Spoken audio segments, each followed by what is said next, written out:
Très long. Bienvenue à l'Institut français de Tunisie pour l'ouverture de ce forum digital.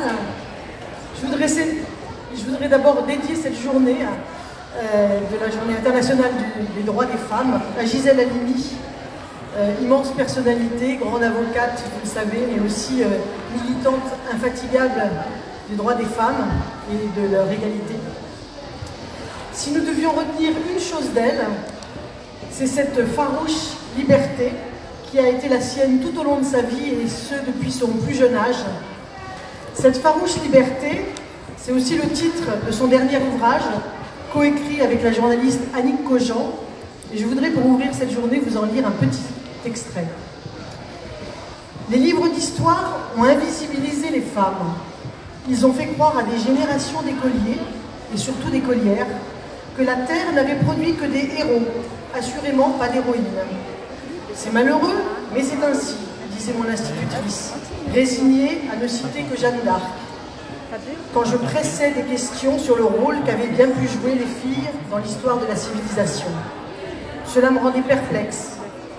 Aucune chevalière, aucune aventurière, aucune conquérante, insurgée, exploratrice, bâtisseuse, savante, comment était-ce possible? On sait désormais avec quel filtre l'histoire fut écrite et combien les hommes furent oublieux de l'apport des femmes magnifiques qui ont contribué à faire avancer l'humanité. Le déni a cessé, alors comptons nos héroïnes, ces femmes inspirantes qui s'inscrivent dans le vacarme du monde pour mieux le transformer. Voilà, ces quelques mots de Gisèle Halimi, j'avais envie de les partager avec vous parce que ce sont justement ces femmes inspirantes qui parlent du vacarme du monde que nous avons à cœur d'éclairer à l'Institut français, alors en général tout au long de l'année à travers de très nombreux événements, mais plus particulièrement à l'occasion de la Journée internationale des droits des femmes.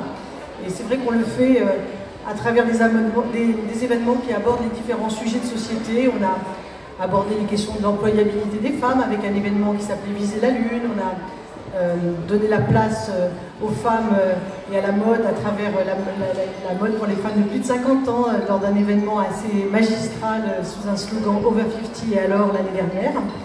Et puis cette année digitale.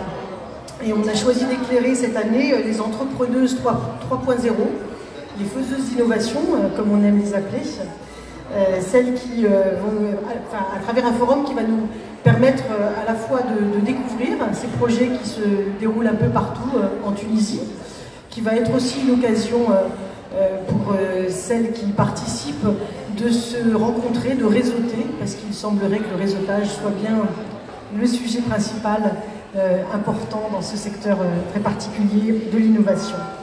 Et alors, aussi, ce qui est amusant, c'est que finalement, digital, c'est paradoxalement un événement en présentiel. Et c'est vrai que dans le contexte dans lequel nous sommes, on est très heureuse avec mon équipe et avec Chérine Agnar, que je veux vraiment remercier et féliciter pour l'organisation de cette manifestation. On est très heureuse de pouvoir vous accueillir en présentiel pour digital. Alors, comme toujours, nos événements sont créés et montés avec des partenaires, parce qu'on est évidemment convaincus qu'on est toujours plus forte quand on est plusieurs. Alors, je vais d'abord remercier vraiment très sincèrement et très chaleureusement Naïla Benzina comme présidente de la French Tech Tunisie, mais aussi entrepreneuse, multi-entrepreneuse, comme vous le savez, d'avoir accepté de co-organiser avec nous cet événement. Merci, merci à toi. Merci Sophie. Et puis aussi Caroline Brumelius avec Next Woman, qui est aussi un partenaire qui renouvelle son engagement avec nous lors de cette journée. Merci beaucoup. Voilà, donc on est très heureuse en tout cas de vous avoir avec nous. Voilà. Et puis je voudrais aussi remercier l'UBCI, notre fidèle partenaire. C'est à la fois un partenaire de l'IFT tout au long de l'année, mais c'est aussi un partenaire particulièrement de cette journée internationale des droits des femmes depuis 3 ans maintenant, et qui, avec nous, nous permettront de décerner 3 prix à l'issue de ces 3 jours à 3 entrepreneuses innovantes. Voilà. Je ne serai pas plus longue. Je vous souhaite 3 belles journées de rencontres, de réseautage et d'opportunités professionnelles pour celles et ceux, celles en tout cas qui participent. Et puis je remercie évidemment l'ensemble des entrepreneuses qui sont présentes, qui ont joué ce jeu-là, d'être avec nous. Et puis je remercie aussi les représentants de l'écosystème de l'entrepreneuriat qui sont aussi présents pendant ces trois journées. Et puis Neila, c'est à toi pour quelques mots aussi. Tu vas nous présenter Digital aussi. Oui, merci beaucoup Sophie. Merci à tous d'être présents aujourd'hui. Merci à l'IFT de donner autant d'importance en cette journée des droits des femmes au digital et à l'innovation dans le digital. On sait à quel point aujourd'hui on a un manque en fait de représentativité de la gente féminine dans la tech et à quel point on en a besoin. On a besoin de vous, mesdames, mesdemoiselles, pour rejoindre en fait l'innovation, la tech, le digital. Vous avez tellement à apporter, vous avez tellement à donner. On voit qu'il y a déjà pas mal de stands. J'ai eu l'occasion de rencontrer des demoiselles et des femmes sur ces stands-là, et je sais que plusieurs projets, plusieurs initiatives, plusieurs startups sont portées par des femmes. Je pense qu'elles peuvent effectivement accélérer, aller très loin, innover encore plus, croire en elles, et donc croyez en vous, on a besoin de vous. En tant que présidente de la French Tech, je vous invite à nous rejoindre, à venir nous voir. On sera là pour vous aider à networker, pour vous aider à rencontrer d'autres femmes qui ont déjà réussi dans ce domaine. On vous aidera également à aller plus loin, à pouvoir lever des fonds, à pouvoir rencontrer les bonnes personnes qui vous donneront les bons conseils, qui vous accompagneront. On a de nombreux programmes. Rejoignez-nous aussi dans Réseau Entreprendre, dans TACT aussi, qui est une association qui regroupe les plus grands acteurs de la tech en Tunisie. On sait qu'au niveau de la formation dans le digital, on a déjà pas mal d'initiatives en Tunisie, on peut aller encore plus loin. Beaucoup de femmes et de jeunes femmes sont sur les bancs en fait, des écoles d'ingénieurs, des écoles dans des filières scientifiques. Mais à la sortie des écoles, à la sortie de ces formations, on voit le nombre de femmes dans des postes de management chuter. Et donc, moi j'ai envie de vous dire, une fois que vous intégrez les entreprises, que vous lancez vos propres boîtes, il faut aller au bout de vos rêves et briser le plafond de verre. C'est pas un commonplace que je dis, c'est une réalité parce qu'on vit cette réalité. Moi-même, j'ai eu besoin de bousculer, de pousser parfois les limites et de me battre pour y arriver en lançant plusieurs projets dans le digital. J'y suis arrivée avec l'aide aussi de mes collègues masculins, mais avec l'aide d'un network de femmes. Et donc n'hésitez pas à venir nous voir, n'hésitez pas à nous solliciter.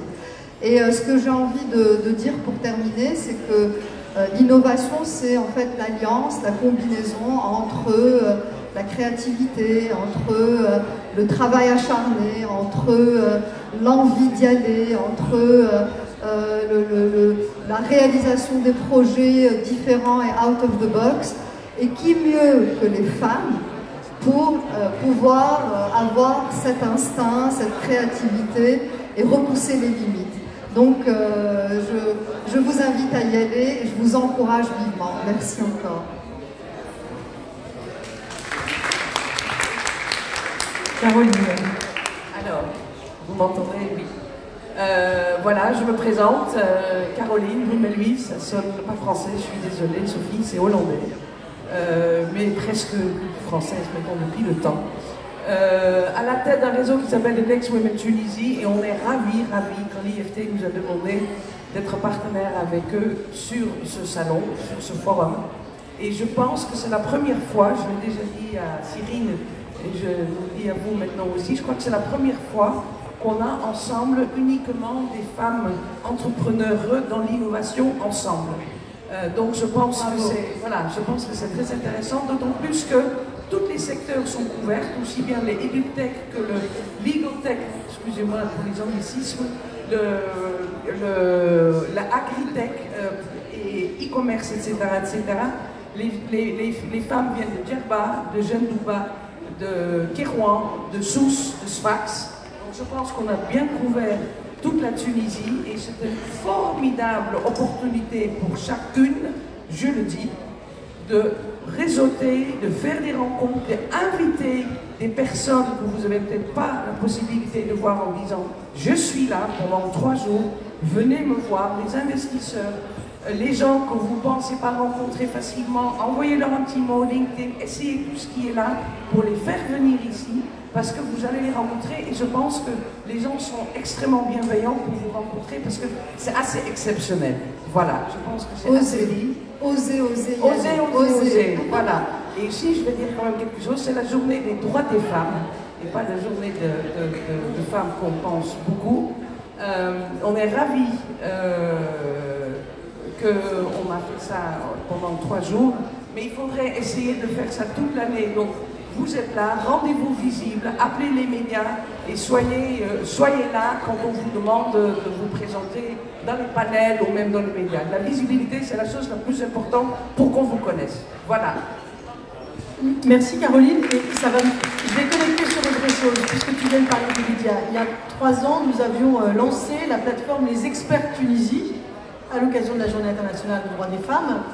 C'est pas ça vraiment qui a transformé la réalité dans les médias tunisiens. Ce qui est sûr, c'est que cette plateforme, elle existe, il faut que vous vous en saisissiez. Les expertes Tunisie, voilà, c'est l'accès sur le site internet. Ça permet de vous inscrire et de valoriser vos compétences dans tous les secteurs qui sont les vôtres. L'idée, c'est qu'effectivement, ça puisse être un outil pour les médias et pour toutes celles et ceux qui font des panels, qui construisent des émissions de radio, de télévision ou autres, et qui cherchent des intervenants et qui vont naturellement, pour aller parler éventuellement d'éducation ou de maternité, aller chercher des femmes, et pour parler d'économie ou de défense, aller chercher des hommes, alors qu'il y a tout autant de femmes compétentes pour parler aussi de ces sujets. Donc tournez-vous aussi vers cette plateforme des expertes. On l'a sans doute pas suffisamment valorisée, il faut qu'on la relance, pour la remettre un peu sur le devant de la scène, mais c'est aussi un outil qui peut contribuer absolument, absolument. Voilà, donc je pense qu'on va commencer les premières pitches. Il y en a 3, aujourd'hui, demain, mercredi, avec la finale. Donc, la scène est à vous, mesdames et mesdemoiselles.